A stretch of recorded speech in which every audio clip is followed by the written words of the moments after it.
ಜನರಿಂದ ಸಿಸ್ಟಮ್ ಆಗಬೇಕು, ಆದ್ರೆ ಇಲ್ಲಿ ಸಿಸ್ಟಮ್ಗೋಸ್ಕರ ಜನ ಬದುಕಬೇಕು ಅನ್ನೋ ಪರಿಸ್ಥಿತಿನ ತಂದಿಡ್ತಾ ಇದ್ದಾರೆ. ವೋಟ್ ಹಾಕಿ ನಾವು ಯಾರನ್ನೋ ಗೆಲ್ಲಿಸ್ತೀವಿ, ಅವರು ನಮ್ಮನ್ನ ಈ ರೀತಿ ಗುಲಾಮತ್ವಕ್ಕೆ ತೆಳ್ತಾ ಇದ್ದಾರೆ.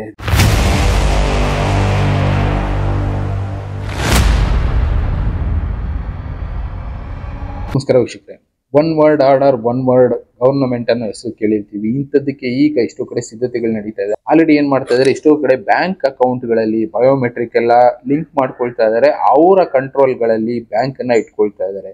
ಯಾರು ಇದಕ್ಕೆ ಒಪ್ಪೋದಿಲ್ಲ, ಆಪೋಸ್ ಮಾಡ್ತಾರೆ ಅಂತ ಅಕೌಂಟ್ಗಳನ್ನ ಸೀಸ್ ಮಾಡ್ತಾ ಇದ್ದಾರೆ. ಈಗಿದು USA ಇನ್ನ ಬೇರೆ ಬೇರೆ ಕಂಟ್ರಿಗಳಲ್ಲಿ ಆಗ್ತಾ ಇದೆ. ಅಂದ್ರೆ one rule, one word order, ಒಂದು ಕಂಟ್ರೋಲ್ ಅಲ್ಲಿ ಇಡೀ ಪ್ರಪಂಚ ಪೂರ್ತಿ ಇರಬೇಕು ಅನ್ನೋ ಒಂದು ಉದ್ದೇಶ ಬರುತ್ತೆ ಅಂತ 1997 ನಲ್ಲಿ ಎಷ್ಟು ಜನ ಜ್ಞಾನಿಗಳು ತಿಳಿಸಿದ್ರು. ಮುಂದೆ ಒಂದು ದಿನ ಬರುತ್ತೆ, ಇಂಥದಕ್ಕೆ ಪ್ಲಾನಿಂಗ್ ಅನ್ನೋದನ್ನ ಮಾಡ್ಕೊಂಡ್ಬಿಟ್ಟಿದ್ದಾರೆ.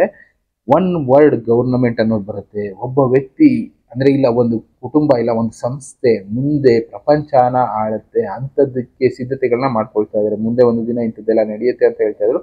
ಈಗ ಅಂಥದ್ದು ಆಗ್ತಾ ಇದೆ.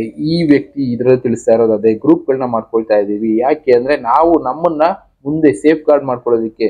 ಇಲ್ಲ ಅಂದ್ರೆ ಬೇರೆಯವ್ರು ಹೇಳ್ದಾಗೆ ಕೇಳೋ ಅಂತ ಪರಿಸ್ಥಿತಿ ಬರುತ್ತೆ. ಗುಲಾಮರಾಗಿ ಬದುಕಬೇಕಾದಂತ ಪರಿಸ್ಥಿತಿ ಬರುತ್ತೆ. ಎಕ್ಸಾಂಪಲ್ಗಳು ಕೊಟ್ಟು ಹೇಳ್ತಾರೆ, ನೀವು ಒಂದ್ಸಲ ಕೇಳಿ, ಮುಂದೆ ನಾನು ಕಂಟಿನ್ಯೂ ಮಾಡ್ತೀನಿ. You hear what just happened in Vietnam? The government closed 86 million bank accounts just because people refused to hand over their biometric data. Let that sink in, guys. 86 million people locked out of accessing their own money. To me, this is proof of where the global digital ID system is headed. Centralized, mandatory, total control for the state. And as scary as this is, you don't need to panic because there are things that you can do. Firstly, build practical independence. Land, water, energy, food, and a like-minded community. These are the 5 pillars of freedom that, should you need to, will allow you to completely disconnect from the system. Secondly, you can educate yourself and structure your life to create independence within the system, using tools like companies, trusts, private agreements and constitutions to protect your freedom while still keeping access. And this is exactly why we set up the Wild. ಈ ವಿಡಿಯೋದಲ್ಲಿ ಈ ವ್ಯಕ್ತಿ ಹೇಳಿದ್ದೆಲ್ಲ ಕೇಳಿದ್ರಲ್ಲ, ಇದು ಸತ್ಯಾನೇ. Vietnam ಅಲ್ಲಿ ಆಗಿರುವಂತ situation ಈಗ ಹಾಗೇ ಇದೆ. ಏನಂದ್ರೆ ನೀವು ನೋಡ್ಬೋದು, ಬಯೋಮೆಟ್ರಿಕ್ ಅವ್ರು ಕೊಟ್ಟಿಲ್ಲ ಅಂದ್ರೆ ಒಂದು ಗೌರ್ಮೆಂಟ್ ಒಂದು ರೂಲ್ ಮಾಡುತ್ತೆ, ಅದನ್ನ ನಾವು ಅಕ್ಸೆಪ್ಟ್ ಮಾಡಿಲ್ಲ ಅಂದ್ರೆ ನಮ್ಮ ಅಕೌಂಟ್ಗಳು ಸೀಸ್ ಆಗುತ್ತೆ. ಅಂಥದ್ದು ಈಗ ವಿಯೆಟ್ನಾಂ ಅಲ್ಲಿ ಆಗಿರೋದು.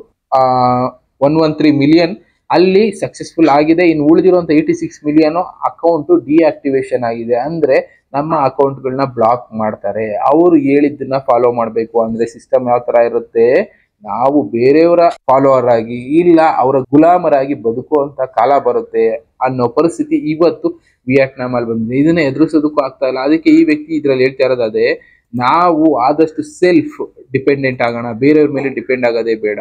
ಯಾಕೆ ಬೇರೆಯವ್ರ ಮೇಲೆ ಡಿಪೆಂಡ್ ಆಗಬೇಕು? ಬ್ಯಾಂಕ್ ಅಲ್ಲಿ ದುಡ್ಡು ಇಟ್ಟಿರ್ತೀವಿ, ಬೇರೆ ಮೇಲೆ ಡಿಪೆಂಡ್ ಆಗಿರ್ತೀವಿ, ದುಡ್ಡು ತಗೊಂಡ್ಬರ್ತೀವಿ, ಅದು ಇದು ಬೈ ಮಾಡ್ಕೊಳ್ತೀವಿ, ಬದುಕ್ತೀವಿ.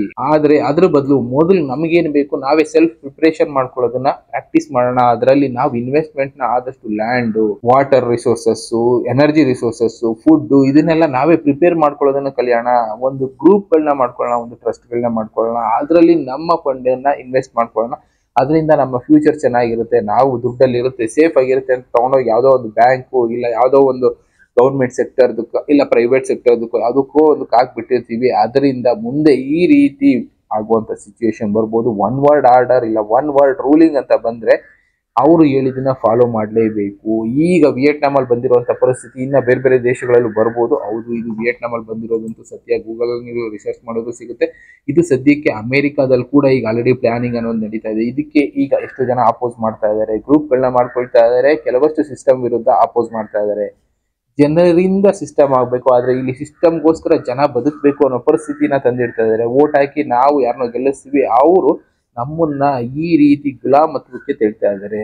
ದೊಡ್ಡವರು, ಶ್ರೀಮಂತರು, ಒಟ್ಟಿನಲ್ಲಿ ಅವ್ರು ಹೇಳಿದ್ದು ರೂಲ್ ಅನ್ನೋದು ಮುಂದೆ ನಾವು ಫಾಲೋ ಮಾಡಬೇಕಾಗಿ ಬರುತ್ತೆ. ಅಂತ ಸಿಚುವೇಶನ್ಗಳಿಗೆ ಗೌರ್ಮೆಂಟ್ಗಳು ಸಪೋರ್ಟ್ ಮಾಡ್ತಾ ಇದೆ ಕೆಲವಷ್ಟು ದೇಶಗಳಲ್ಲಿ. ಅಂಥದ್ದಾಗಬಾರ್ದು ಅಂದ್ರೆ ಏನ್ ಮಾಡಬೇಕು ಅಂತಾನು ತಿಳಿಸಿದ್ರು ಆ ವ್ಯಕ್ತಿ. ಅಂಥದ್ದಕ್ಕೆ ಆದಷ್ಟು ನಾವು ಪ್ರಯತ್ನ ಮಾಡೋಣ. ಇಲ್ಲ ಅಂದ್ರೆ ಗುಲಾಮರಾಗುವಂಥ ದಿನ ಜಾಸ್ತಿ ದೂರ ಇಲ್ಲ.